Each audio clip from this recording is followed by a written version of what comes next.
Well, thank you, Adam, for the kind introduction. I want to acknowledge and thank the elders and the drummers for their ceremony this morning and for starting us off on a good way. Of course, my friend, Chief Roy Whitney, my new friend, Chief Bossman is what we call him, but Chief Knowlton.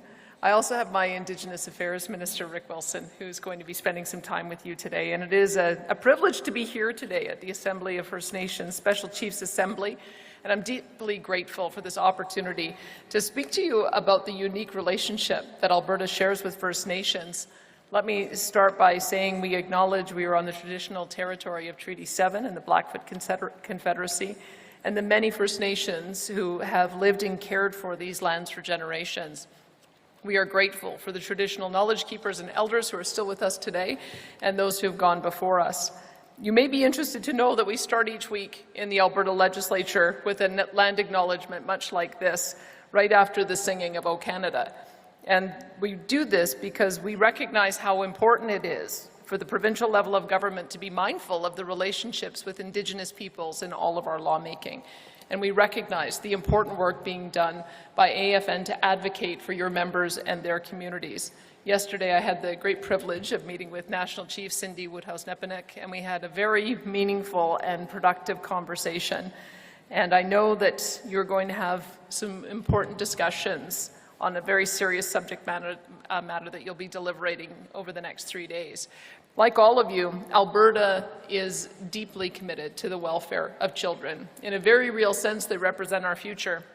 One of the most serious responsibilities is for us to ensure that our children grow up in environments that protect their safety and nurture their potential.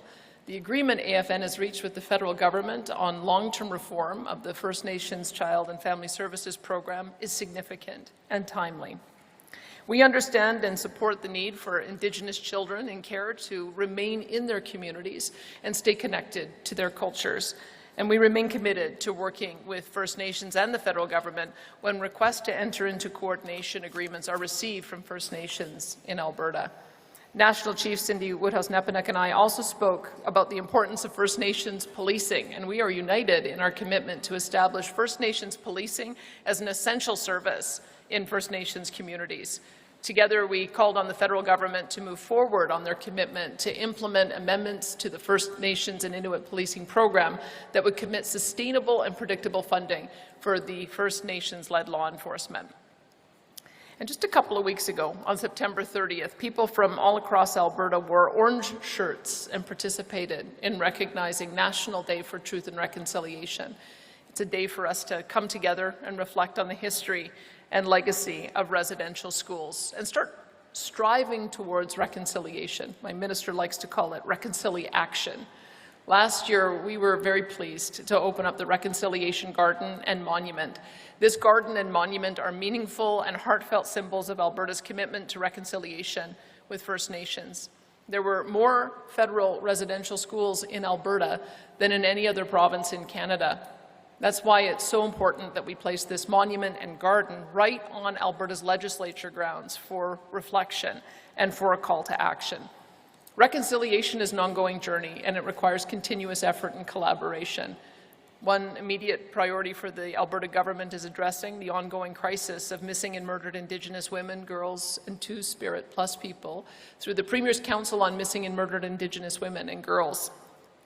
The Council is working across ministries in our government to provide advice on the changes needed to make Alberta a safer place for everyone. And we're also striving to make Alberta a healthier place for everyone.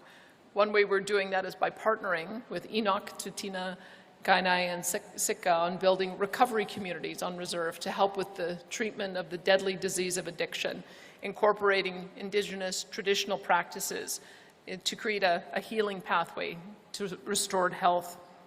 Our government is also committed to working alongside First Nations community to seize the opportunities that lie ahead, and that includes seeing First Nations people in the economy and at the ownership table, sitting as partners in projects and assets that create wealth and opportunity for generations to come.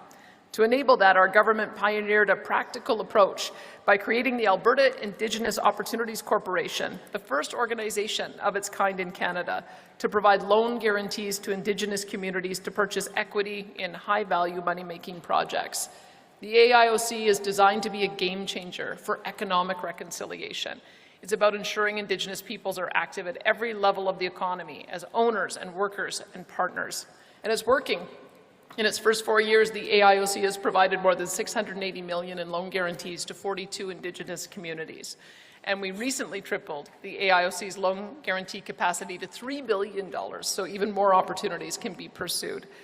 Coupled with our Alberta Indigenous Investment Fund, which provides grants of up to $750,000 for community-based economic development projects, we are seeing some heartwarming successes, and I hope you'll be able to talk to Minister Wilson about some of those. But these are just some of the ways that our government is collaborating with First Nations partners to right the wrongs of the past and to find innovative and culturally appropriate ways forward.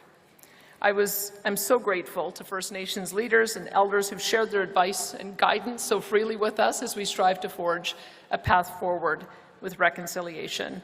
Together we can create a future where every child has the opportunity to thrive, where families are supported, and where communities are empowered. I want to thank you once again for giving me the opportunity to speak to you today, and I wish you a successful special assembly as you gather to deliberate this historic agreement. Thank you.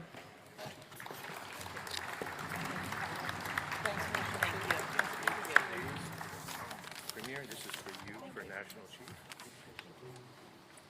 Yes, right here. This is for you. No, this is for you. This is for me.